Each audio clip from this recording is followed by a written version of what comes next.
أعوذ بالله من الشيطان الرجيم నేను బహిష్కరించబడిన శైతాన్ నుండి రక్షణ పొందటానికి అల్లాహ్ శరణు. قال رب فأنظرني إلى يوم يبعثون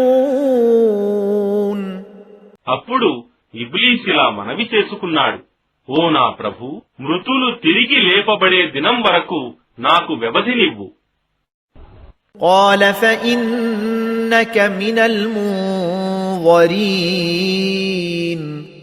అల్లాహ్ సెలవిచ్చాడు, సరే, నీకు వ్యవధి ఇవ్వబడుతోంది. إلى يوم الوقت المعلوم ఆ నియమిత దినపు ఆ గడువు వచ్చే వరకు. قال فبعزتك لأغوينهم أجمعين ఇబ్లీస్ అన్నాడు, నీ శక్తి సాక్షిగా నేను వారందరినీ తప్పుదారి పట్టిస్తాను, إلا عبادك منهم المخلصين వారిలో నుండి నీవు ఎన్నుకున్న నీ దాసుల్ని తప్ప.